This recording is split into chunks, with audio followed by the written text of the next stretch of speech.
In the previous Legends of Night City series, we have explored the stories of some of the most deadly and impactful individuals that have changed the landscape of America. Some being heroic solos working for the government to clean up foreign political interference, such as Morgan Blackhand and Johnny Silverhand, as well as more barbaric individuals who work for anyone who would pay them to kill their enemies and would enjoy it at the same time, that being the likes of Adam Smasher. However, on-the-ground mercenary work was not the only thing that made people legends within Night City. In fact, within the revolutionary bit of technology known as the net, 3 individuals would absolutely change the whole world and the American society by infiltrating the net's foundations, taking over corporations' data, and causing the whole shutdown of the net as we once knew it. These legends were all Netrunners and would be remembered as 3 of the most incredible ever seen, those being Alt Cunningham, Rache Bartmoss, and Spider Murphy. But who are these Netrunners? What exactly did they get up to in their time? How did they influence the world, and what makes them legends within Night City? Well, in today's video we will be exploring all of their lives and beyond, and answer all of those questions posted. These are the stories of the legends of Night City. This is the story of Alt Cunningham, Rache Bartmoss, and Spider Murphy, the iconic Netrunners.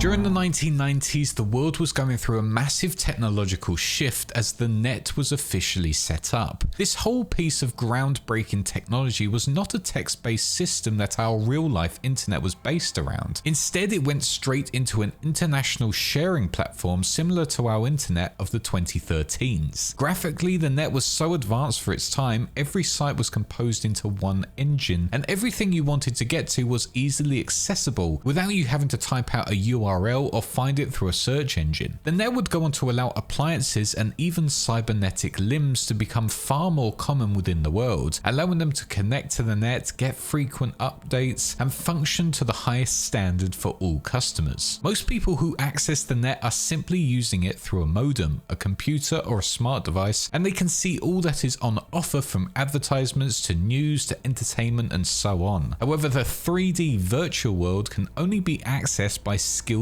individuals known as Netrunners, who with the state-of-the-art equipment such as a cyber modem would go on to literally plunge into the virtual worlds. When Netrunners first came about, they would essentially go into 1 or 2 enormous walled gardens that were classified as net zones, such as Atlantis or Pacifica, where they would go on to interface with the area, grabbing data packs where they could, similar in style to downloading massive patches for big MMO games. Essentially, whilst the net is a confusing concept, it is pretty much a large digital world where skilled individuals could dive into it, explore the landscape around them in a controlled environment, allowing them to see everything a company or corporation has to offer. Think of it as what Zuckerberg wants to do with his metaverse, but without it being run by a weird lizard android man. In the year of 1992, Rache Bartmoss would be born and would be more than likely surrounded by technology, with either his parents being interested or the community he lived with. This is evident because by the age of 4, Bartmoss started net running, trying to see the digital world around him. Due to a lot of inexperience, still being very young when he explored it more and more, Bartmoss would stupidly use his own name when exploring all of it, not knowing the true risks of exploring the net fully exposed. Eventually, he would go on to realize his mistake of exploring the net with his real name and would go on to change it, and thanks to his ever-growing experience with the running of the net, he would be able to wipe away his history and make sure nothing could harm him going into the future. At this same time, Alt Cunningham was also running the net. However, with that said, Alt was doing something no one else had really been doing during this time. Not only would she run it unexposed, but she would also be able to create new concepts and new code whilst inside and out. She not only became renowned for being one of the rare few individuals who could net run, but she also became one of the most skilled programmers in the world. As the 2000s came about and the world survived the panic of the Y2K disaster, the net became stronger and so too did the Netrunners. Another one arose during this time named Spider Murphy, who began net running at the age of 9 in 2004. Her first cyberdeck would be the Hitachi Radio Shack 95, which she would utilize to hack into the corporation of Zetatech's sales office and falsify an order to have Zetatech send her a brand new Paraline 5750A cyberdeck. While Spider Murphy was doing all of that, Bartmoss would find himself working for many different companies writing software for them. But this would not really last very long, as Bartmoss would always go about double-crossing those companies with another one, running away just before they found out to avoid being caught. Whilst he was on the run, he would then go on to self-wipe his record to make sure it looked completely clean, and then would join other companies to start the process all over again. It was in 2004 where he would settle down within a company called CCI Development, in which he would feel more comfortable, believing the company had no real wrongdoings. When working here, Bartmoss would go on to create the program known as the Daemon program, which housed the ability to incorporate several other programs as subroutines, essentially allowing the user to run up to 4 or 5 programs at once. This sole program catapulted the company to great new heights, but once again, soon after the creation of this revolutionary program, Bartmoss would go on to get fired as he went on to drop a political movie into the database code. In response to this firing, Bartmoss went on to fry their whole computer system and would lead the company to go completely bankrupt. With the license of the Daemon program in his hands now, Bartmoss would go on to sell the source code to several software houses and make so much money that he would never have to work ever again. The world was now his oyster, and he could do whatever he wanted and get up to as much mischief as possible. And at this point in time, he was just only 17 years of age. With Bartmoss now fully independent, free to do what he wanted, he would go on to meet with Spider Murphy, who would go seek him out to warn him about her corporate father, who was looking for him to try and wipe out his sin from the system. Being in her debt for warning him, Bartmoss would go on to help train Spider Murphy in how to become a better netrunner and programmer. And whilst the two started this training process, they would become extremely close and develop a great friendship. After a few years of training, Bartmoss, along with Spider Murphy and 2 other individuals known as Dog and Edgar, would go on to run the nets just for fun. As they went around running the nets, they would go on to mess around with the net's police system known as Netwatch, conducting regular hacks not for money or for data, but just because they could, and it was fun to mess around with their systems. To them though, they felt like it was the right thing to do, as they were a corrupt organization, and it proved to everyone else that it was possible to do things that were thought to be impossible. As this group continued exploring the net from the inside, messing around with everything they could, the Pacifica region of the net would go on to be formed, and as it did, Bartmoss would go straight into it and start running within it. Here he would go on to also meet the other incredible netrunner known as Alt Cunningham, who together would form a great bond within this part of the net, with Alt describing it as some of her best net running memories she ever had. For Alt, around this time, she had used her money that she had gained from creating programs for corporations to enhance her body, making herself look insanely beautiful to the world and hiring the best European sculpting specialists money could buy. On top of that, she would also go on to buy upgraded neural processors and interface plugs that could help her navigate the net with ease, as well as a golden cyber arm with a hidden compartment in it that was specifically designed to hold a Federated Arms X-22 pistol in case she ever needed it. After running the new Pacifica part of the net with Bartmoss, enjoying her best years as a netrunner, her software programming skills were being spoken about all over the world, and eventually she would be sought out by a mysterious ITS corporation who wanted to use her skills to develop more programs for their corporation. As she began working for this employer, Alt started developing a revolutionary piece of technology that would be based around human AI transfers. The idea behind this program was to store human intellect and personalities into an AI program so that that person could live on even after they died. By this point in Night City's timeline, Spider Murphy, Alt Cunningham, and Rache Bartmoss were all considered the best netrunners out there. They easily stood out compared to other top-level corporate or freelance runners. The only real difference between Spider and Bartmoss was that she would use more utilitarian and non-lethal software to hack into systems, whereas Bartmoss liked to use more flamboyant and deadly programs to cause as much destruction and chaos as possible. During the early years of the net up until 2012, these these Netrunners would be going all around the Night City net, causing trouble for corporations, making a name for themselves and earning a decent profit to fund their very different lifestyles. However, going into 2013 and beyond, this group of Netrunners would go from being 3 iconic names to just one, as the force of Arasaka would seek to utilize the skills of Alt and put her on a project that would have deadly consequences going into the future.